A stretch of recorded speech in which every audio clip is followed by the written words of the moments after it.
असल में यहाँ पर पूरा मामला शुरू होता है तब से जब अनु को पता चलता है कि हर्ष ने उसकी और आर्य की शादी के लिए साफ मना कर दिया है।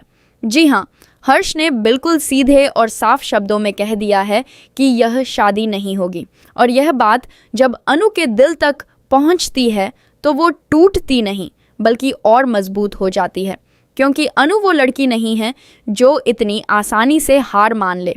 जिसके बाद अनु खुद फैसला करती है कि वो हर्ष से सीधे जाकर बात करेगी और उन्हें मनाकर ही रहेगी।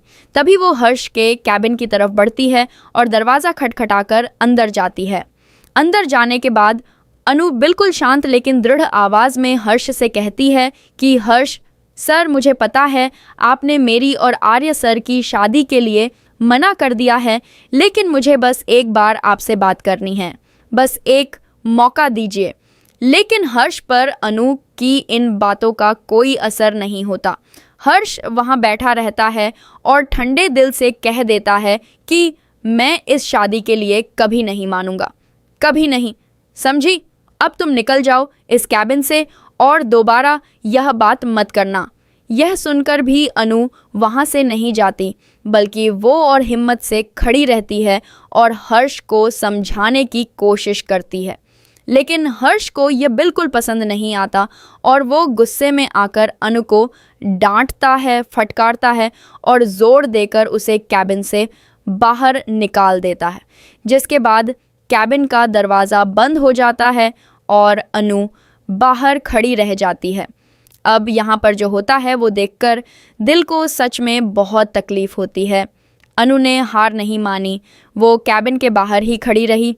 1 घंटा गुजरा, 2 घंटे गुजरे, लेकिन अनु वहाँ से नहीं हिली, न थकी न रोई, बस चुपचाप खड़ी रही उस दरवाजे के सामने।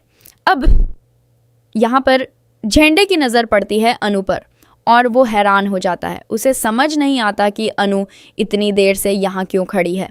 तभी वो आर्य के पास जाता है और उसे बताता है कि भाई अनु अभी तक हर्ष के कैबिन के बाहर खड़ी है और 2 घंटे से ज़्यादा हो गए हैं। यह सुनते ही आर्य के पैर रुक नहीं पाते, उससे रुका नहीं जाता एक पल भी। वो सीधे हर्ष के कैबिन की तरफ जाता है और जब वो अनु को वहाँ देखता है तो उसका दिल भर आता है। आर्य अनु के पास जाता है और नरम आवाज़ में कहता है कि अनु चलो यहाँ से, यहाँ रहना सही नहीं है, कोई ज़रूरत नहीं है इस सब की। लेकिन अनु एक बार फिर वही हिम्मत दिखाती है। वो आर्य की बात सुनती है लेकिन मानती नहीं। अनु कहती है कि आर्य सर, जब पापा को मनाना था तब मैंने आपको रोका था क्या? नहीं ना, तो आप भी मुझे मत रोकिए, मैं हर्ष सर को मना कर रहूँगी। यह सुनकर आर्य के मन में क्या चल रहा होता है यह शायद वो खुद भी नहीं जानता, लेकिन उसकी आंखों में साफ दिखता है कि वो अनु की इस जिद को देखकर अंदर से कितना हिल गया है। तभी आर्य कहता है कि ठीक है, मैं खुद जाकर हर्ष से बात करता हूँ। लेकिन अनु फिर रोक देती है और कहती है कि नहीं आर्य सर, यह मेरी लड़ाई है और मुझे खुद लड़नी है। जब तक हर्ष सर हाँ नहीं कर देते तब तक मैं इस जगह से एक कदम भी नहीं हटने वाली। बस इतना जान लीजिए। अब यहाँ पर दूसरी तरफ मीरा कौर का एंट्री होती है और वो अनु को देखकर अपनी आदत के मुताबिक उसे बहुत कुछ सुनाना शुरू कर देती है। उल्टा सीधा बोलती है, ताने मारती है और सोचती है कि अनु चुप रह जाएगी, लेकिन इस बार अनु चुप नहीं रहती। जी हाँ, वही हाँ, इस बार अनु ने मुंहतोड़ जवाब दिया मीरा को और यह देखकर मीरा भी थोड़ी हैरान रह जाती है। तभी मीरा कौर कहती है कि मैं चाहूँ तो इन सब का जवाब दे सकती हूँ, लेकिन नहीं दे रही। इसका मतलब यह नहीं कि मैं कमज़ोर हूँ। अब यहाँ पर यह बात बहुत इंटरेस्टिंग हो जाती है क्योंकि मीरा का ये रवैया साफ बताता है कि वो अंदर से हिल गई है। अनु के इस बदले हुए तेवर ने मीरा को भी सोचने पर मजबूर कर दिया है और यहीं से शुरू होता है असली खेल, क्योंकि एक तरफ अनु हर्ष के कैबिन के बाहर डटी हुई है और दूसरी तरफ मीरा का घमंड भी टूटने की कगार पर है। यह दोनों ट्विस्ट मिलकर इस सीरियल को बहुत ही ज़्यादा इंटरेस्टिंग बना रहे हैं। तो भाई यहाँ पर सवाल ये है कि क्या हर्ष इतनी जल्दी मान जाएगा? क्या अनु की ये ज़िद रंग लाएगी? और क्या आर्य चुपचाप ये सब देखता रहेगा या फिर वो खुद कुछ करेगा? ये सब जानने के लिए आगे पढ़िए, क्योंकि सेकंड सेक्शन में होने वाला है सबसे बड़ा और सबसे धमाकेदार ट्विस्ट। तो भाई अब यहाँ पर असली ट्विस्ट शुरू होता है। जी हाँ, वो ट्विस्ट जिसका आपको शायद अंदाज़ा भी नहीं होगा। असल में यहाँ पर जो हर्ष है वो कैबिन के अंदर बैठा हुआ है और उसे पता है कि अनु बाहर खड़ी है, लेकिन वो फिर भी दरवाज़ा नहीं खोलता। वो सोचता है कि थोड़ी देर में अनु खुद ही थककर चली जाएगी, लेकिन जब 1 घंटा गुजरता है, 2 घंटे गुजरते हैं और अनु फिर भी वहीं खड़ी रहती है, तो हर्ष के मन में हलचल शुरू हो जाती है। वो बार बार खिड़की से झांककर देखता है कि अनु गई या नहीं, लेकिन हर बार उसे अनु वहीं खड़ी दिखती है और यही बात हर्ष को अंदर से तोड़ने लगती है, क्योंकि हर्ष ने आज तक किसी को इस तरह डटे हुए नहीं देखा था।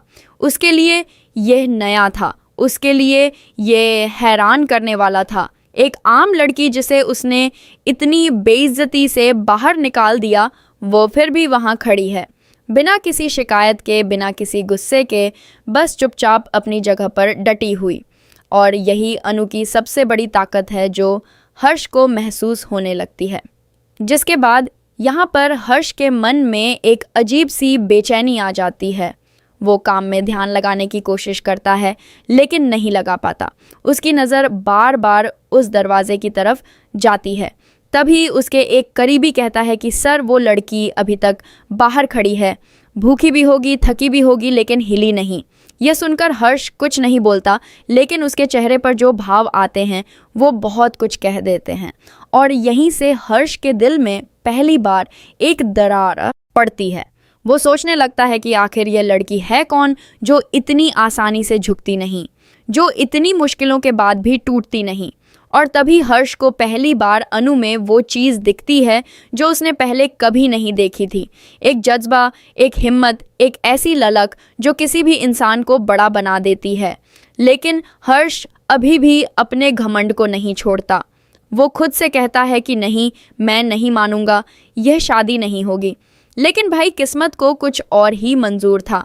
तभी यहाँ पर जो सबसे बड़ा ट्विस्ट आता है वो ये है कि हर्ष अचानक कैबिन का दरवाज़ा खोलता है और अनु के सामने आ जाता है।